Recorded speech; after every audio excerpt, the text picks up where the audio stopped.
Matthew 27:27-50. The soldiers mocked Jesus. 27. Then the governor's soldiers took Jesus into the praetorium and gathered the whole company of soldiers around him. They stripped him and put a scarlet robe on him. 29, and then twisted together a crown of thorns and set it on his head.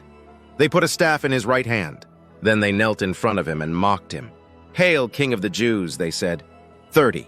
They spit on him and took the staff and struck him on the head again and again.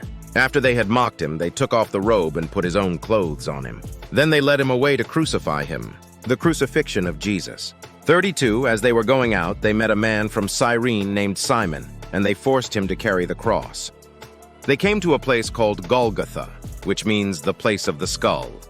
There they offered Jesus wine to drink mixed with gall, but after tasting it, he refused to drink it. 35. When they had crucified him, they divided up his clothes by casting lots. 36. And sitting down, they kept watch over him there. 37. Above his head they placed the written charge against him. "This is Jesus, the King of the Jews." 38.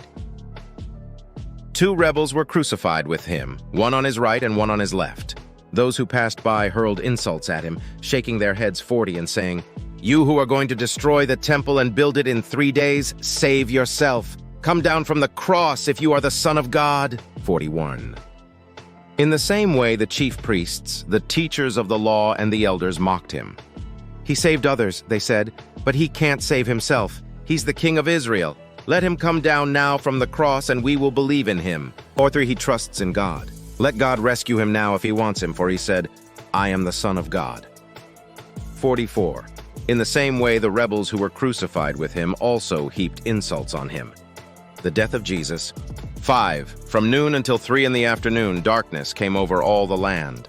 46. About 3 in the afternoon, Jesus cried out in a loud voice, "Eli, Eli, lema sabachthani?" which means, my God, why have you forsaken me?" When some of those standing there heard this, they said, "He's calling Elijah." 48. Immediately one of them ran and got a sponge. He filled it with wine vinegar, put it on a staff, and offered it to Jesus to drink. 9. The rest said, "Now leave him alone.